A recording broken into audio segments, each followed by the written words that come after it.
Being too early. Yeah, we can talk about that. 10 minutes early. Yeah. Okay. So tell me why I'm texting Jaeger. I'm telling him, okay, I'm gonna be late. I'm literally brushing my teeth. 10:10, okay, 10:10. He told me I'm Roger that, right? I said, okay, he's not gonna come early. I'm getting ready. I'm listening to Tab and Chance, the podcast, and I just hear somebody knocking my door. I said, I know damn well this is not Jaeger at my door. I looked at the people when I ain't got no glasses on so I can barely see. I said, this is motherfucking Jaeger. I open the door, he just walking in. I'm like, you early. You early as hell. 100%. 10 minutes early to everything. Oh my goodness. No, we is not in the military mindset right now. Just because you taking leave soon. I gotta go to work tomorrow, okay? You gotta go. You gotta work tomorrow? Unfortunately. Oh, not really. Oh, I gotta get my passport, so. I'll go to first formation, I think. Day. Yeah. And it's probably nobody gonna come pick me up. I'm going right back here. But I'm really bad at like traveling. Like I see it all the time. Like I get on the train and I'll just be lost. I don't know why. On the train? Mm-hmm. Why?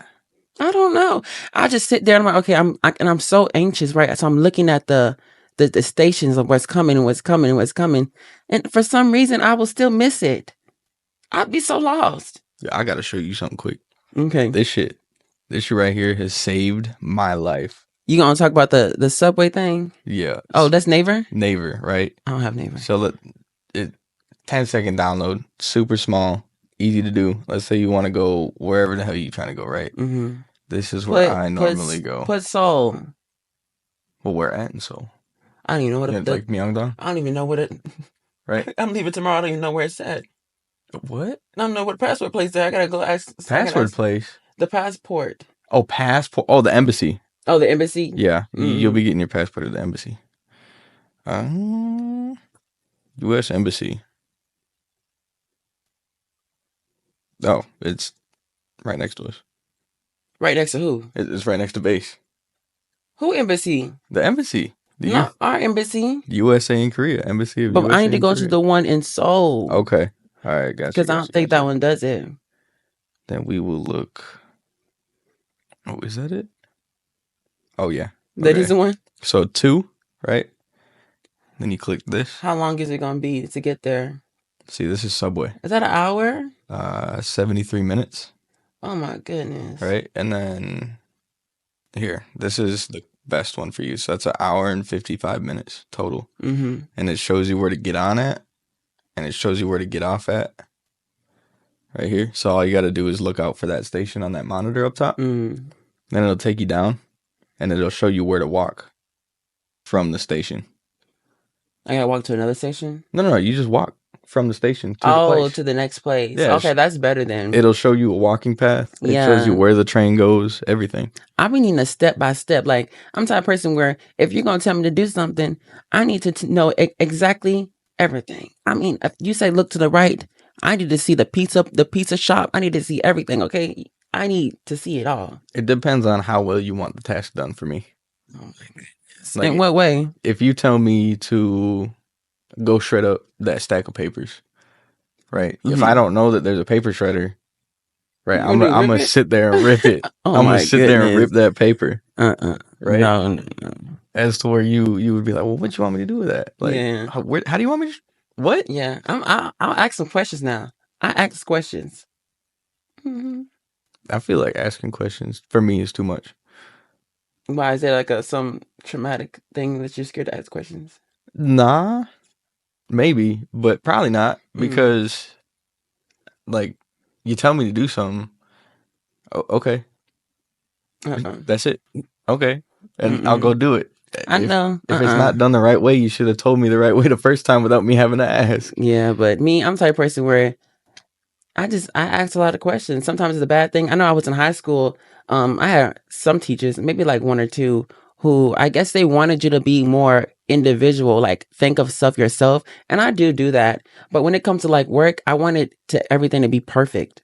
Like I would do something like, well, what about this? Like I'll ask a question about this or that because I didn't want to like fail or anything like in school. So they would get irritated because they wanted you to just think for yourself. I'm like, well, I don't need to think for myself. I want to pass the test. I want to graduate. I want to graduate with honors. Well, my school was totally different. What? Like, I may have gotten kicked out, but I was there for a little bit, right? And what I did experience was step by step by step by step by step. This is how you do it. This is what you need to do for it. This is the topic. This is like, they give you steps for everything. It's impossible to mess it up. I like that. And I messed it up. I messed it up. Well, why though?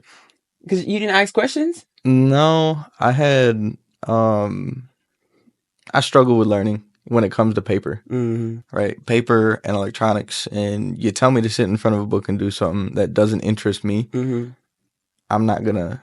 Yeah. I don't feel like I can be deep enough into that subject to actually learn it. And it becomes more of like a ADD, ADHD thing, where I can't concentrate at all on that subject or task at hand that I was given. Yeah, I like teachers who they change their way of teaching for the students. You know, like some teachers like, I'm gonna teach this way. This is the only way I'm gonna teach the entire time.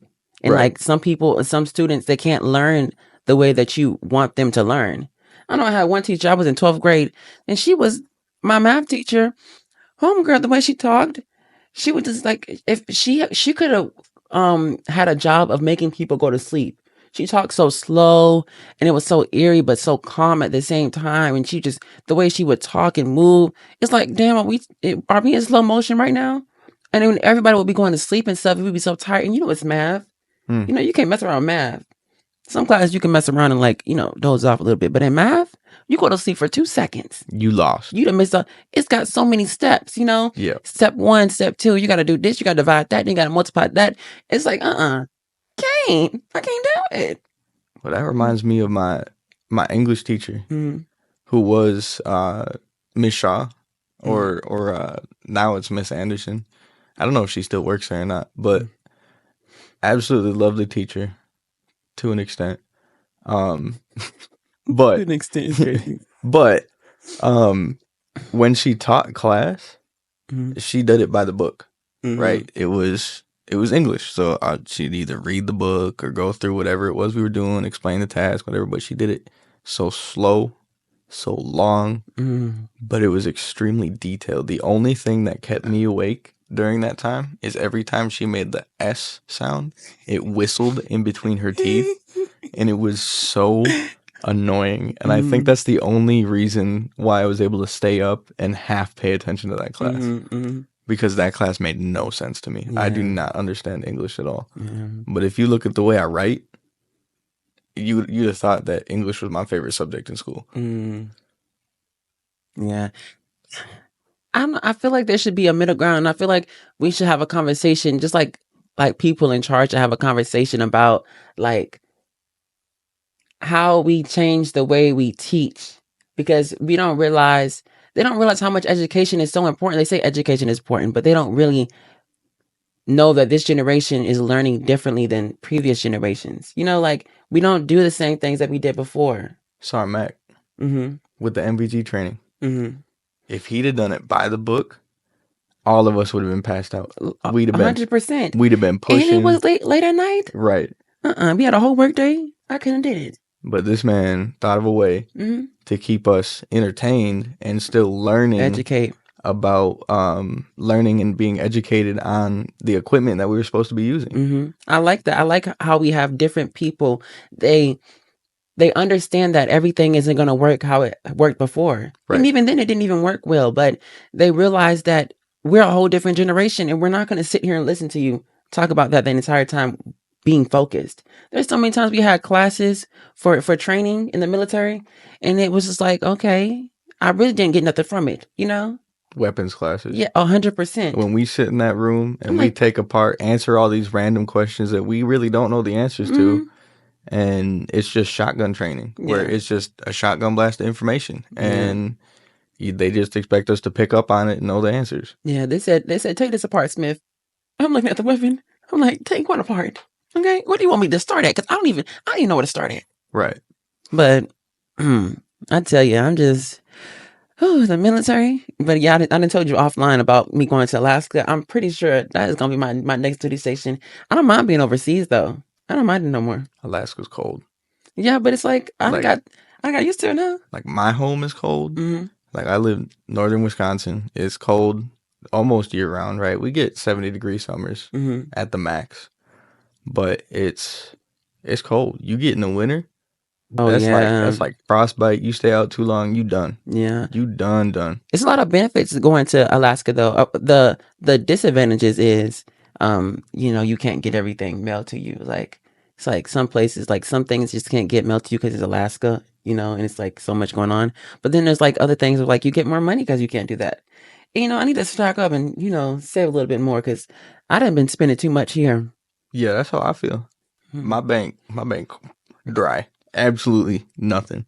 But we got taxes coming up, and I'm gonna be getting, hopefully, depending on how this whole meal deduction, whatever, decides to roll out with, I will be getting that money. I will be making sure, because that's like $4,000. Yeah. You think I'm gonna cop out of $4,000 just because they didn't follow the paperwork correctly? Yeah, nah, that ain't happening. Nope. Yeah, I'm I getting filed my money. mine. Yeah, I filed mine, and then I looked in the thing. I was like, oh, okay, well, they're supposed to email me soon about, did it get accepted? I looked at that thing. It said February 29th. Was it February or January? January 29th. They said they don't open the tax plates until January 29th. And I was like, oh my goodness, I got to wait that long. Then they got to process it too. But I don't know why I did down doing.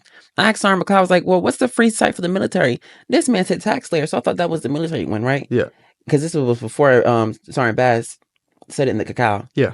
And I was like, okay, well, it's too late now and already filed. But he told me this TaxSlayer, and I don't know if it's them specifically, but they don't start filing taxes until, later on. So So growing up for me, like when I got out of high school, when I got my education, my GED and my high school diploma from my alternative stuff that I did, I went and got a job. I had to file my own taxes. I was 18, doing my thing. And when I went to file my taxes, I've been doing it since I was 16. When I went to go file my taxes for the first time, they told me to try and figure it out on my own. If I can't figure it out, hold it off, do it next year. Because you have a certain amount of years before it becomes like null and void, right? So the next year, because I couldn't figure it out the first year, the next year, I was given a chance to figure it out. And they said, if you can't figure it out in a week, we're going to help you out. We got somebody that you can pay and they'll do your taxes for you, right? And since then, that is what I've been doing. I email everything to her, and then I send her $70, and it's done. I just wait, right? I trust what she does. I trust who she is. She's been great to my family, and I continue to stick with that because that's something that I'm used to. And when it comes to like filing online, I've heard like TurboTax and like all these, like H&R Block does a taxing thing too. I wouldn't trust that for I wouldn't get into one of those. Because there's been claims that people have been audited and they get put in jail because they filed their taxes wrong, but it was through TurboTax. But they can't say that TurboTax did it. It's not that they can't say that they did it, but it's on them to make sure their taxes are right. So it doesn't matter if TurboTax was right or wrong. If you chose to do that and your taxes were wrong, you're the one that's in the wrong. Yeah. When I did it on TaxSlayer, so I think they had a different section where like you can just give it to them and then they'll do it. Yeah. But then like there was one part where like I couldn't upload it because it wasn't uploading on the computer. I was like, you know what? I'm just gonna type in my damn. I just sit there and just typed it. So if it didn't mess it up, it's on me. But I work in the office, more than a lot of other people, so it's easier for me to just. I'm really more focused. It's like I can do that desk thing. I can sit in that desk and correct all that kind of stuff. So it's not an issue for me. Well, speaking of the office, that's where they got me going next month. Yeah, I heard. So I'm going to try to get Yeager in there before he leave. The whole month. I'm going to purposely fuck up. Oh my goodness. Just so they Mr. Kwan going to say, get him out. Where is Smith? Yeah. Okay. Oh my goodness. I know you don't like to be outside. I don't. I don't like to be inside. I'm going to figure out a way to make this work. I might mess up. Let me not say that because they be listening. I was saying I'm gonna mess up about 3151 or something there. Oh, get his ass up out of here, but yes, this whole thing, like I don't mind we need to learn every spot, right? Mm-hmm. Like I get that, but really, do we really? Like, I can do everything outside. Yeah. Everything. Yeah. Like I do issues. I could do UTF. I could do residue. I could do vehicle inspections. It don't matter. Put me behind a computer, you fucked up. Yeah. You done fucked up. Me and computers don't get along.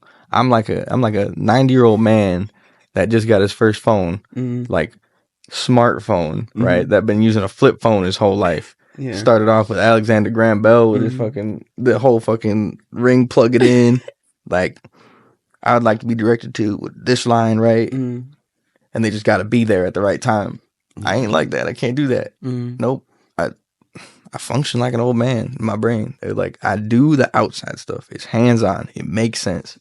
Put me behind a computer. It just won't work. Yeah. I like a little refresher, though. I like, I'm in the office, but you know what? Mr. Quan don't really need no help right now. So let me go ahead and go over here and, go outside and, it feels different. Like, I think that it's important that we all know how to do the least about, like just the minimum of what our job encompasses. But after that, let us go free. Sometimes I do want to go outside and, do a little vehicle inspection, but I'm gonna go right back in afterwards, right. a little skittle scuttle. But I think they don't realize that sometimes when things work, it's okay to keep them as they are. Yeah. If it's like not like if everybody's like mutually in agreement. How it was when we first got here. When you first got here, I had UTF. Chappelle, whoever it was, usually Chappelle and Rod, they had issues, right? And whoever was extra went to residue, right? And you stayed behind the desk because you liked that. Yeah, I was good at UTF. Chappelle, he was decent. He was good at issuing. So why change something that already functions well? The gears are turning. New people, right? And then we get new leadership. Everything starts changing. Well, why aren't our gears moving? What do you expect? You changing everything. Yeah. Right? You change a gear, you got to put oil back in it. You can't just toss us in there and expect us to work. And then some gears that you move to this place and that place, they're going to need a moment to even move a little bit. It's going to take some time for it to crank up. They don't realize that. It's like it doesn't happen like that. And they know that we are the ones who, they said it before, that the lower enlisted are the people who actually really run the military. Just the same as like the people of our country. Like, we are the ones that make things happen. If it wasn't us and then we didn't do it, they sure in the hell weren't going to do it. Right. So, I don't know. I think that we just need to stand our ground, 100%. I'm like, look, we done learned this. Now let us do what we need to do. And speaking of that, we can talk about it and go in depth of the real conversation now, because I'm ready now. I'm fired up. Oh, you ready? About how, how society has a certain way of, certain gears being in place. And, some of us, we see the gears in different ways. We see it in different ways. It may not be this way, or we don't think it should go that way, or, so just give us, let's really talk about the situation. 100%. So for me, right, growing up in a really small area compared to you, at least, right? Population 50, right? Yeah. Like, that's, I don't know what your population is where you live, but I'm sure it's a lot more than 50. It is. Right? It was tight-knit. Everyone kind of had their thing. Nothing really changed. It's far right for the most part. Like, I ain't even gonna lie. We read 100% where we live. But I'm down for any, like, how to explain, changes, right? I'm okay with change, but the people where I live aren't really, like, okay with that because they're so used to what they got that they just don't want to change it. Yeah. Where, like, if we did, right, switch up things with the government, etc., like what we got going on, add new shops, get rid of some of the shops that really aren't functioning well, and put up some new ones, right? Like, I don't know, take down the old cafe. That thing ain't been making money for years. For years.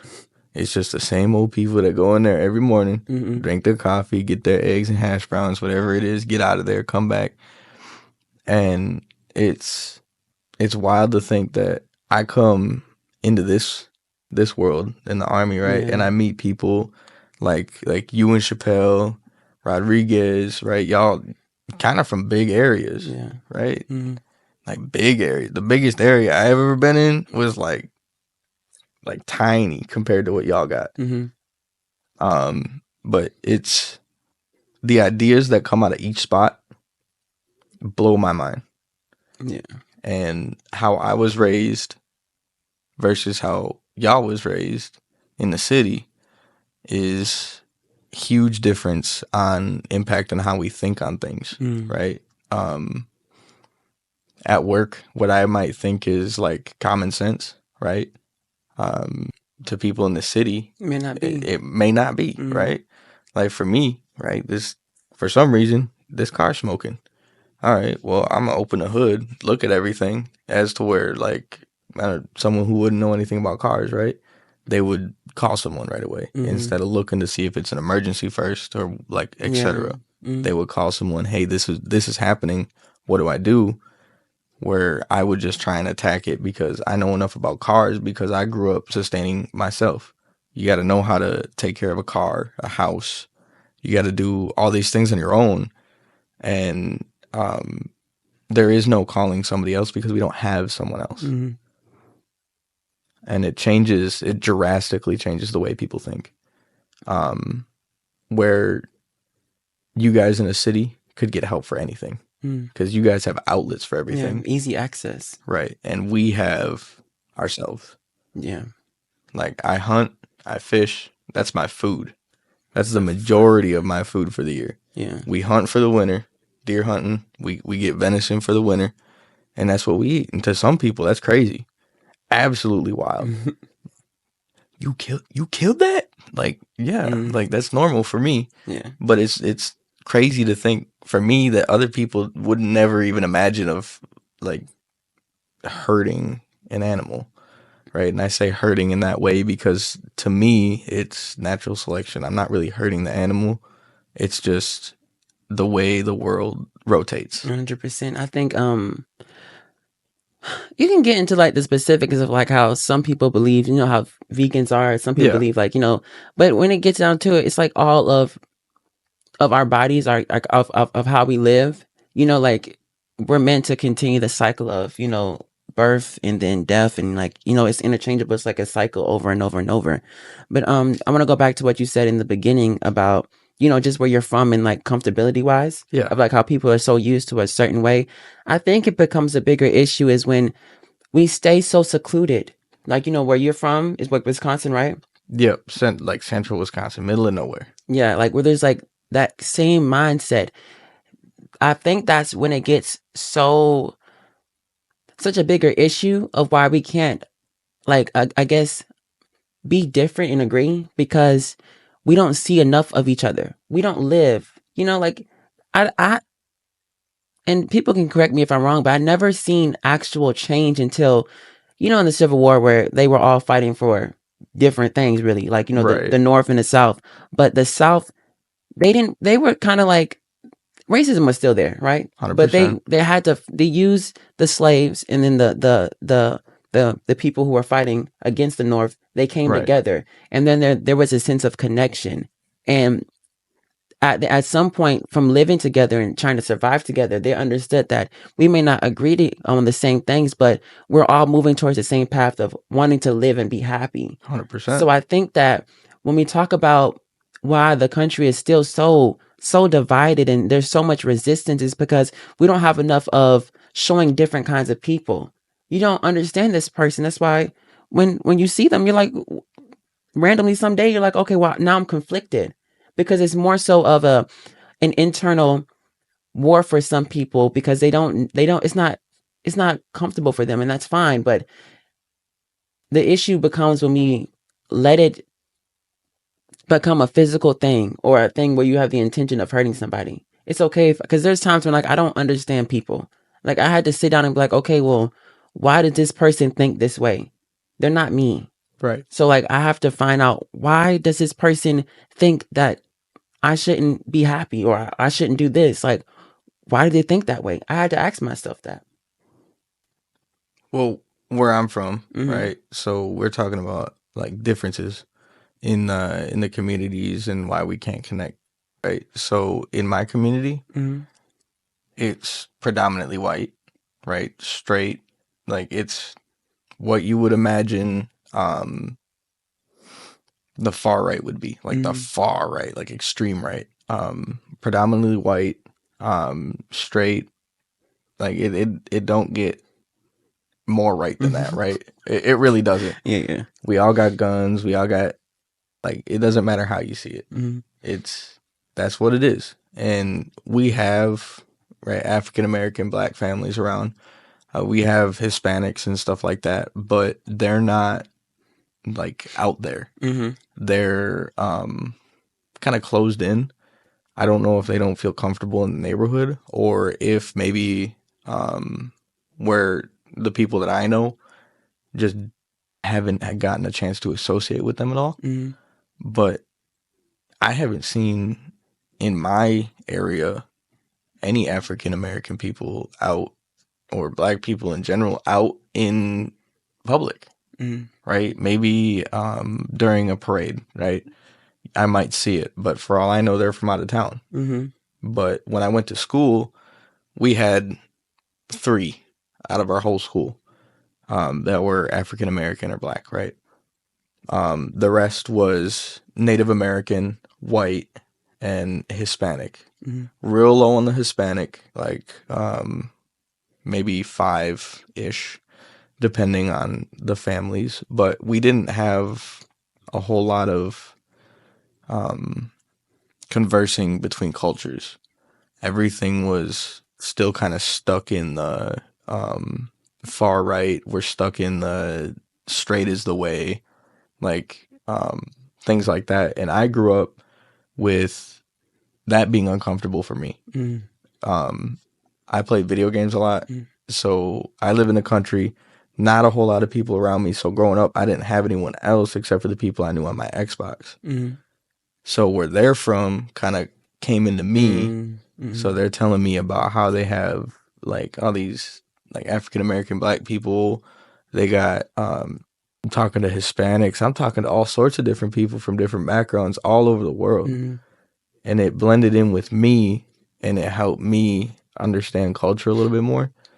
But I'm still got it in the back of my mind, like this is where I'm from, right? I was raised like this, but I don't think like everyone else because I've tried to accept and meet new people in that way. Yeah. Because being different isn't bad. And at this point, there is no being different. It's being who you are. Yeah.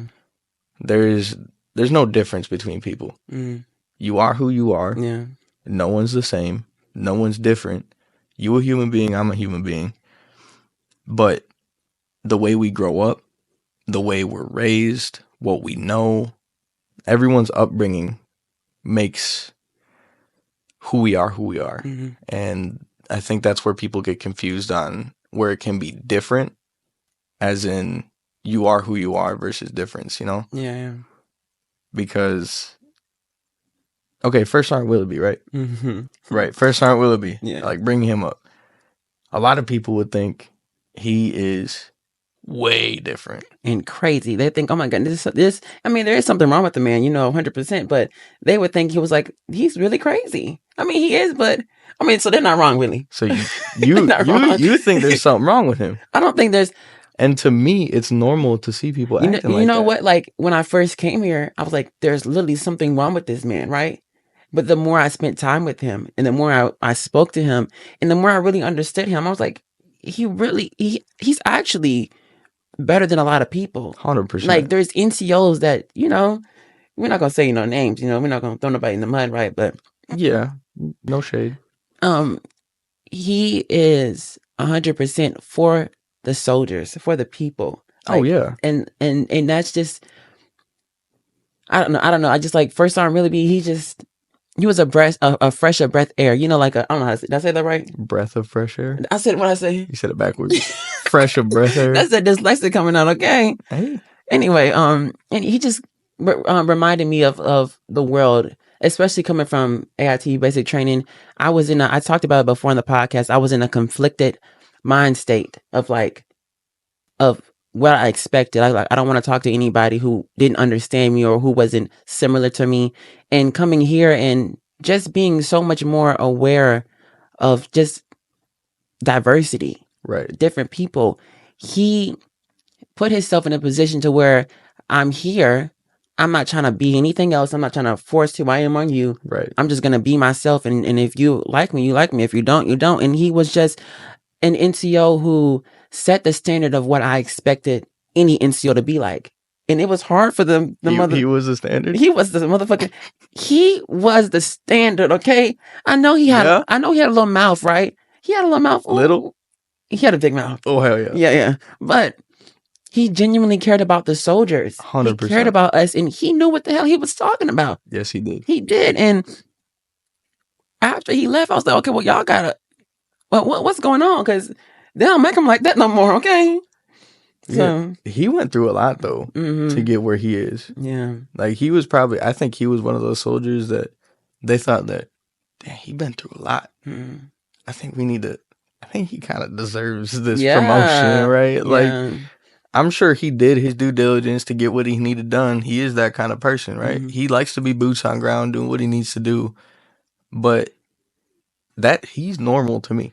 Like that is 100%. That is a normal, like that is people where I live. They act like that. A lot of the older men around where I live act a lot like him. Right. And I've had conversations with him where I thought I was just talking to my uncle. Yeah. Right. Like same vibe, same like everything. But for you, it was totally new. Yeah. But I think since he maybe didn't deal with me specifically, my kind of person, he was in the military for so long. So he was there from how it was before, like it was like the same kind of people or the same mindset till now. And he didn't let what was be what is right now. And I love that for him. I remember we had a conversation for somebody that's going away. It was maybe his or maybe Sangote's. And he had a speech and he acknowledged that we are all going through something. We're all different people, and that he's proud that each and every one of us, he highlighted Green for his business. He just said so much about different people and how we're all going about life differently. But some reason our company, we just did the damn thing. Like we were just literally unstoppable. I know that I felt in that moment like we could do anything. Okay. 100%. Like what's the mission? Because we gonna motherfucking do that shit with fucking flying colors. Because we was a family. And now what we got is a separation. Yeah. If we didn't have a separation like we got now, I'm sure our operations would be running a hell of a lot better. Don't get me wrong, there was kinks, right, in the family, and there will always be kinks, 100%. Right? Someone's gonna say something, someone's gonna do something, but that's on the family, right? That's why we don't have some of the things that we used to have, like the vehicles, right? Some of our, people above us made some mistakes. Some of the people below also made those same mistakes, but they above us. We expect them not to do stuff like that. Yeah, I was watching this TikTok of this. She's acting first sergeant. I don't know if she's she's leaving in 6 months. I don't know if she's like, she doesn't have the first sergeant rank. She's acting first sergeant, and her name is First Sergeant Green, and she was talking about how she was in this leader meeting, and they were like, okay, well, I want to hear about, they always at the end, I want to hear about what you got to say, after the meeting. Right. And she was like, we don't hold leaders accountable anymore. Like, no. Or we never did really. They was like, of course, when it gets to the extreme of, something like big happened, of course, but like the same way they hold us accountable, they don't hold them accountable. Leaders can do things worse than what we did. And they can get away with it. And it's like, we don't like that. I don't like that. I think if we had more opinions about lower enlisted over, I guess, like the higher ranks, right, there would be more of an understanding of where we're coming from and how we see what's going on. Because they think it's like, oh, okay, well, I know one time there was one moment when something like crazy happened and everybody knew. I don't remember what the situation was, but I knew that it was something in the company where something was happening and it wasn't right for the lower enlisted. And I brought it up to the commander. And the one thing that he said was, when you become a leader, just don't do what they did.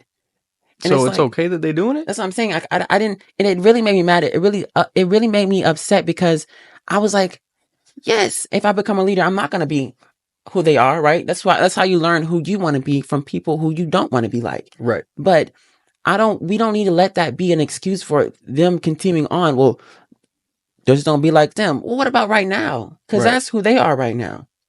It's like, I don't like that. And I don't think it's fair. I think that we need to have more honest conversations.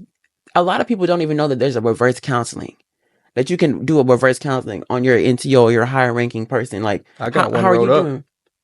I need to do one. It's sitting ready. Because there's always, well, Smith, what are you doing? Like, I want you to do this and I want you to do that. But what are you doing? Right. You know, when I was in these positions, when I was in high school and doing all these things, I never wanted to make people feel like, because sometimes it was challenging when I asked them to do something, but I was never the person to say, okay, well, if you're doing that, I don't need to do that. I don't need to be above the standard. If I'm asking somebody to do something, I need to be able to do that at least the same or more, because I'm the one above them. But these people expect you to just do this and do that and do that and do that. These unrealistic goals that they set for us, but they can't even achieve the minimum for themselves. Right.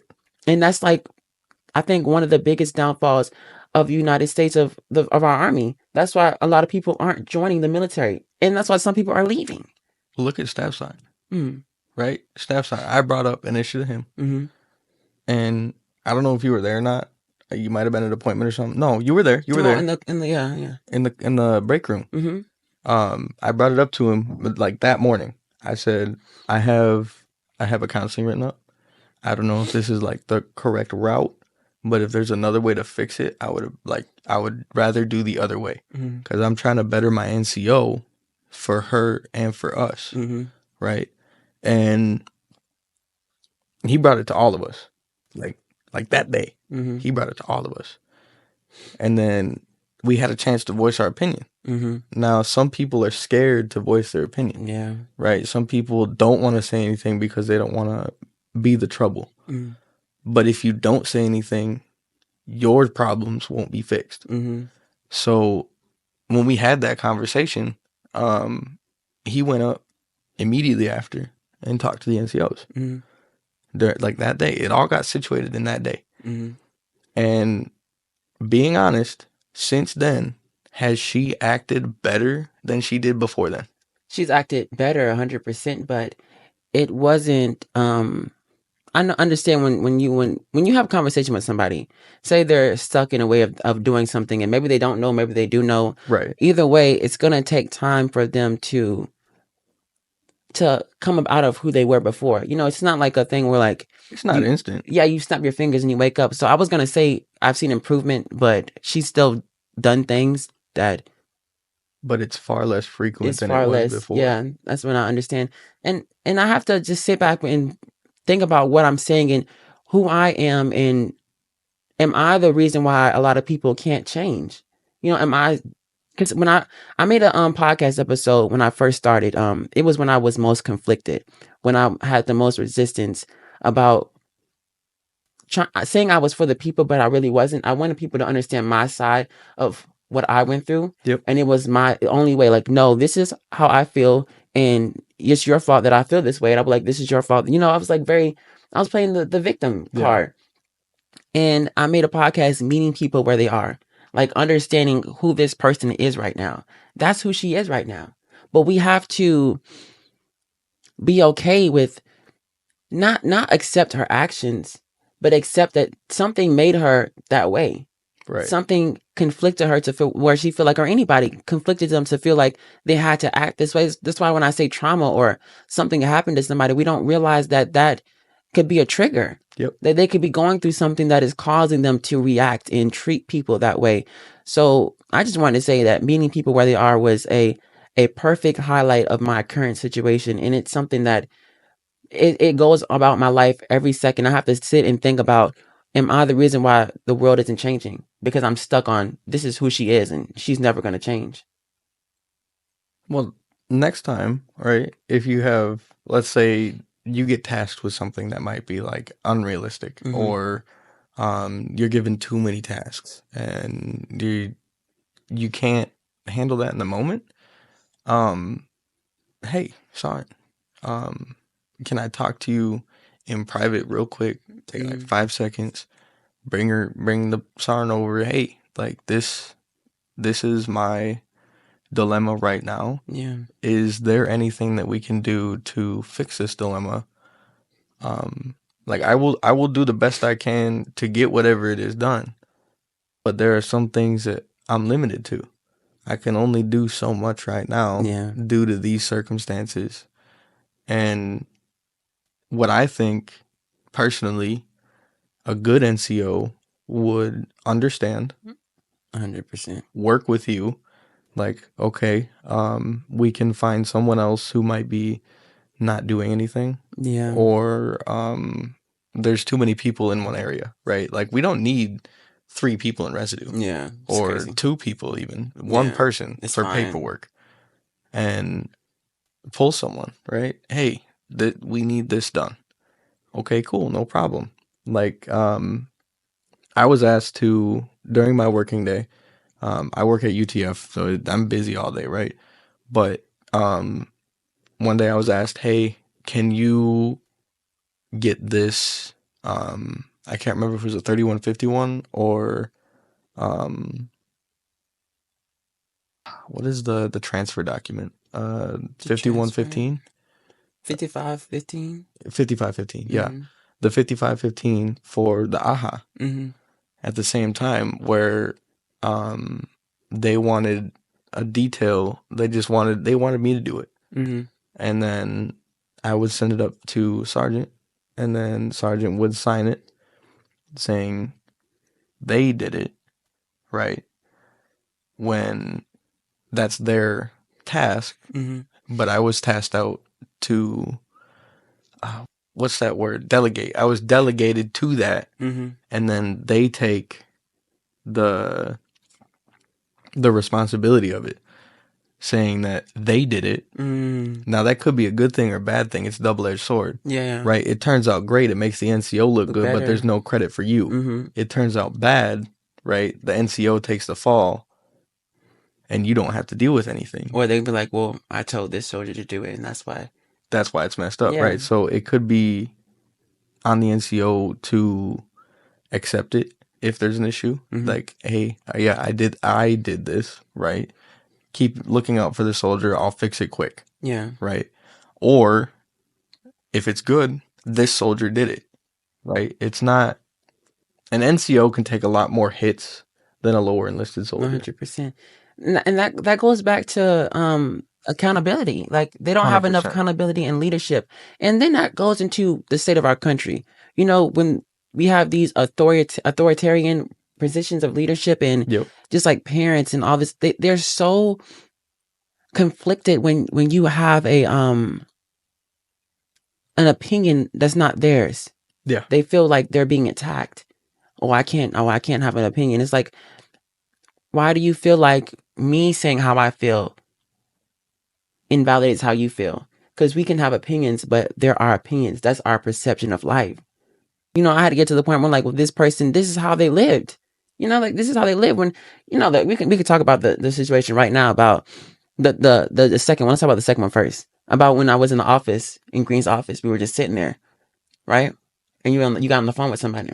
Oh, okay. And you said that word. Yeah. And in the moment, I was so angry, right? Because I was like, I looked at you in your eyes, and I knew that you didn't mean to say that right there. No, let me tell you, I felt so bad. Yeah. And then I was like, he didn't mean to say that. This is going on my head, right? Right. And you apologized, but there was so much emotions going on. I was so angry. I was hurt because even though I know you didn't mean it that way, and I know that you were just saying it because that's just the way you were brought up. Yep. I dealt with it on a level that was so traumatic before I came to the military. Right. It just really messed me up. So, and I had to sit down because I was talking to Sergeant McLeod, I was talking to Sergeant Patterson, and they were trying to get me to understand that people live different lives. Yeah. And I'm not saying it's, okay to, say the F slur, but it was so wrong for me to do that. I completely understand, and I knew it as soon as I said it. Yeah. And I'm super sorry for that. But that's something that me and you, right? that we can work on together. I mean, there was a point, right, for a long time for both issues, right, that you just would not. Yeah. Right? I'm trying to like fix it, apologize, do what I can, right? Just so we can be on a decent basis. Yeah. To where I can at least speak to you. And it wasn't getting through to you. Yeah. It And wasn't. I can understand why. And I need to work on like not letting these things out, not letting my just instant thought go out. It should be a thought before I let the thought go out. Yeah. Right? Like, is this okay for where I'm at, who I'm with, who's around me, like my environment, everything. I should take everything into account, but I don't think before I act. I just do. And then, of course, like you taking accountability for what you did. It's also a form of accountability for myself too, because of course it's not okay for people to say certain things, right? But I'm my own person, and I need to be okay with understanding that a lot of people may not understand exactly right then what they're saying, or even if they do know what they're saying, they don't really know what it means. Some people, they say the N word. A lot of people they say the N word, and it's like, okay, they're just, it's just a word, right? Right. They don't truly understand what it means. So there were times when I would be so upset and I would be so angry. I was like, I don't care about anything y'all talking about because y'all don't care about how I feel. But I was such in a state of criticism and not wanting to understand anybody else. So that was the issue for me, that 100% those things that people say to me was hurtful.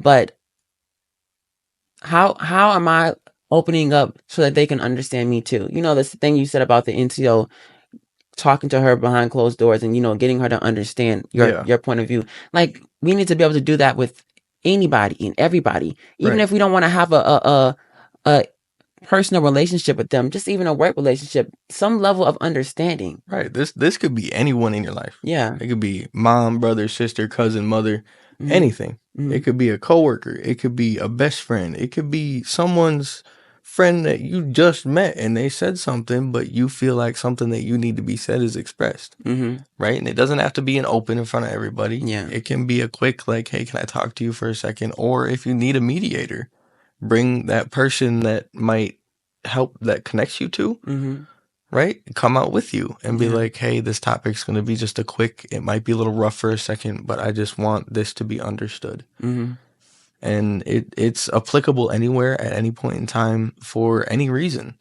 right? It could be good too, right? Like, Sarn does something good, really good, right? Like, hey, Sarn, like, we appreciate what you did here. Like you've been exceeding what we thought you would, and we appreciate the growth and the strength you have to push yourself as an NCO and to kind of like put a positive vibe in there instead of always saying like, oh, this is wrong, this is wrong, this is wrong.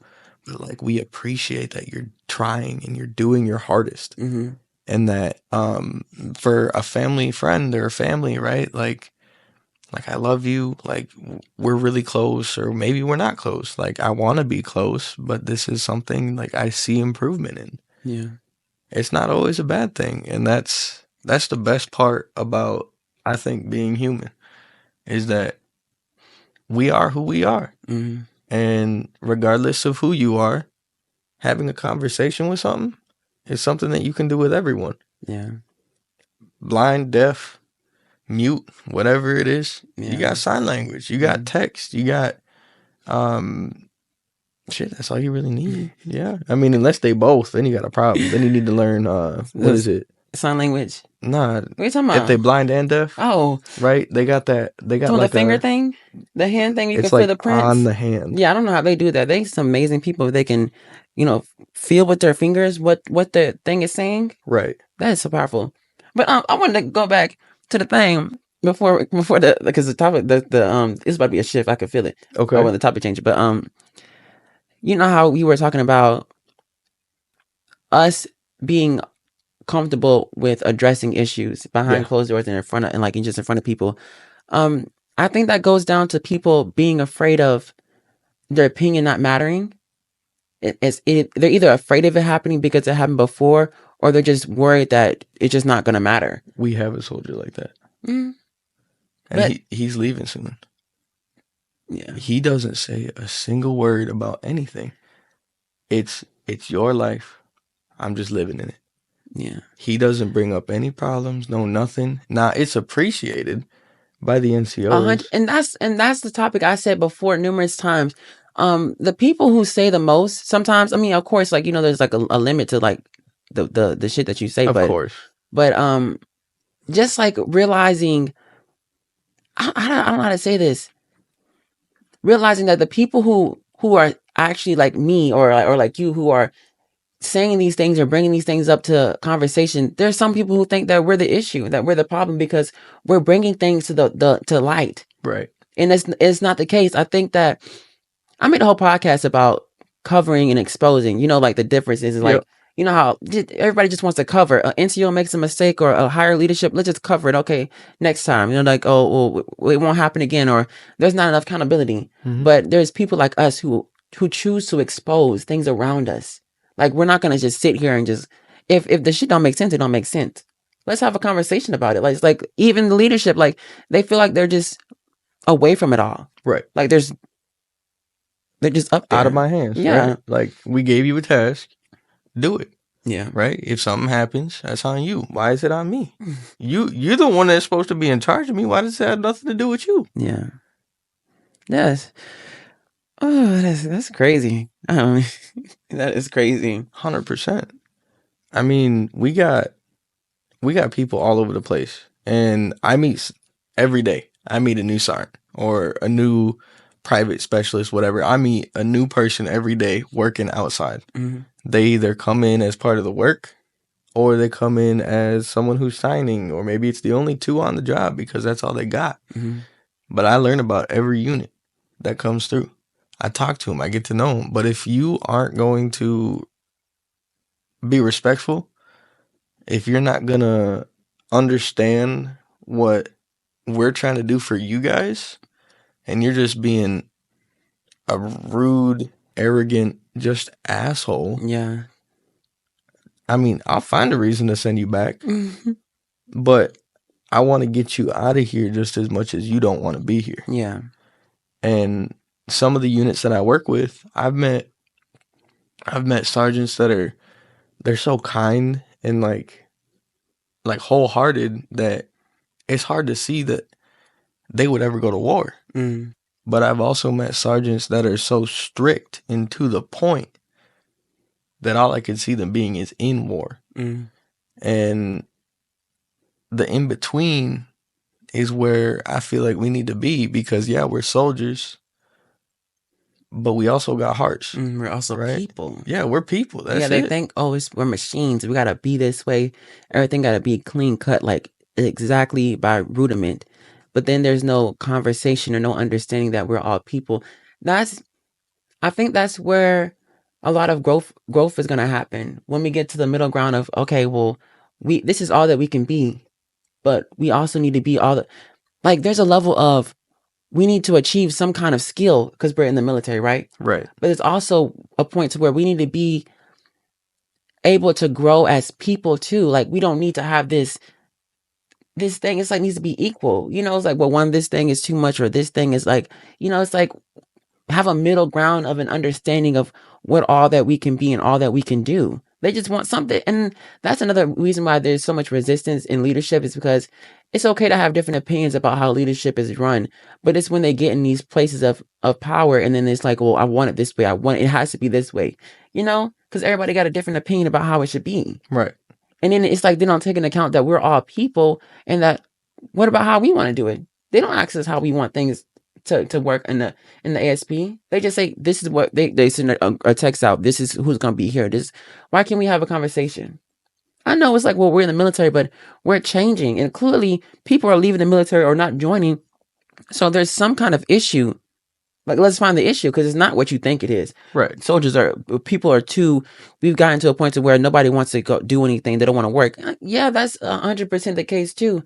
But there's a lot of people who just don't want to be put in positions that a lot of us have to go through on a daily basis every day. So until we have accountability for everybody and not just the lower enlisted, there will never be a dramatic change in the Army or just any military. So, well, the Army, they changed their slogan back to what it was before. What was it again? Be the best you can be, right? And how can you be the best you can be if you ain't listening to anybody else? Because you can't just do it on your own. 100%. Right? We one big team, whether you like it or not, right? We need to learn to work with each other, speak to each other, and try to figure out like what can work out best for everyone, not just the person in power. Yeah. Like, yeah, it looks good on paper. We supposed to make you look good. That's what we do. Words from our staff sergeant, right? We make you look good, but what makes us look good? Yeah. If all we doing is making you look good. I was talking to Sergeant Emery before we made the first podcast episode with Chappelle and Green and Rodriguez. Yep. And we were like, because we were talking about like a lot of meaningful things that we highlighted in the other podcast episode. And she was like, you know what? You need to have Yeager on a podcast. I said, I was already thinking about that, right? But when she said that, I was like, oh my goodness, like this is like a sign, like, we need to really make a podcast. Yeah. I didn't know that we were going to do this one, but like, just us. But I was like, yes, I need to have a conversation with Yeager because he's the type of person where if he does something, because he's human, he's going to make mistakes. I'm going to make mistakes, but he's the type of person to where, like you were just saying, once we get to a point to where we can understand each other, where we can say, okay, this is how I think, this is how you think, but you are both willing to have a conversation. That's when something can actually happen and can make something better than what it is now. Nobody want to have a conversation. Nobody want to understand nobody.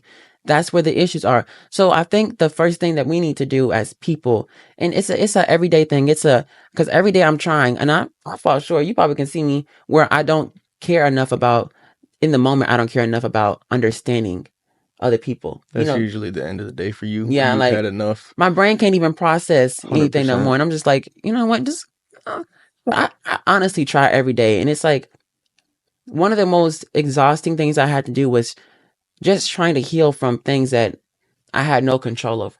Right. Like just trying to be a better person, not just for myself because yes, it's important, but for other people because we all live together, we work together. Yep. Like why can't we make it better for everybody? And soon we're gonna be living a hell of a lot closer. How close these barracks is? Oh my goodness. Shit. You thought it was close before. Our rooms are right across from each other. Really? And they down the hall from each other. Oh my goodness. We all about to be walking out the room at the same time in the morning, just like AIT. Swear to God. Oh my goodness. You thought this was close? Shit, we about to get a hell of a lot closer. The one of the things I can say I liked about the military before I boom, and get up out of here, I liked the connections that we made. Oh, there were some beautiful connections I made with people from basic training to AIT to here. It's like so much. The connections. And when you said about the AIT, how the barracks were in the AIT, I just remember like all the times we would just sit out on the floor and just wait for room inspections or just to go to bed or anything. It's just like we were all there and we were all just living. I think that's just like the beautiful thing about it is that we may not all have gotten along, but there was some kind of environment to where we all could live. I think that was just so beautiful. Now, would I go back? Oh no, I wouldn't. I wouldn't go back to that place. I wouldn't go back to maybe not that one. But I don't think I want to relive basic training or AIT. I don't want to. Like I had the memory, I had the lessons. I'm still learning some of those lessons, but that's it for me. I don't need to go back. Lord, I didn't hit the mic. I don't need to go back. I do it. Because in AIT was my first taste of freedom. No. We have basic. No freedom. None. We know what you're doing from point A when you wake up to point B when you touch your head on the pillow if you're lucky enough to. Right? And then when I got to AIT, it was, it's so easy. Everything's so much easier. It still sucks, but it's so much easier than before. And now we're here.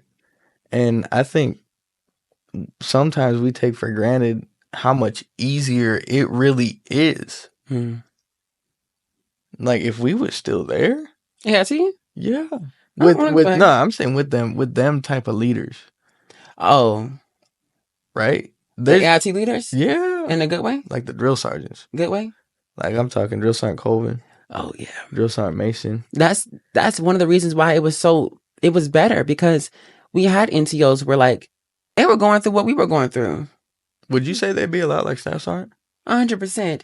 I mean, Sergeant McLeod wouldn't join. He said he wouldn't be it because all three of them is on like the same level of like I'm down to fuck around and have fun. Yeah. But shit needs to get done. Yeah. That's if they asked us, what do we want out of people in charge of us? Like, because you say you want so much out of us, but what do we want out of people who are above us? We would name those kind of people. And those are the people we would look up to and aspire to be like. Because they just, when you with those people, it's not like you gotta be like, you have to force yourself to be more than what you are.